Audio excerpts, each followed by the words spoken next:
புலியின் தோலை இடையில் அணிந்த புனித கடலே போற்றி. சிவவோம் நம சிவாய. கலியின் தீமையாவும் நீக்கும் கருணை கடலே போற்றி. ஹரவோம் நம சிவாய.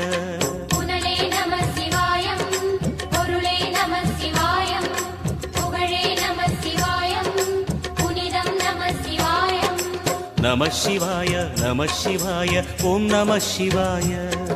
நம சிவாய நம சிவாய ஓம் நம சிவாய.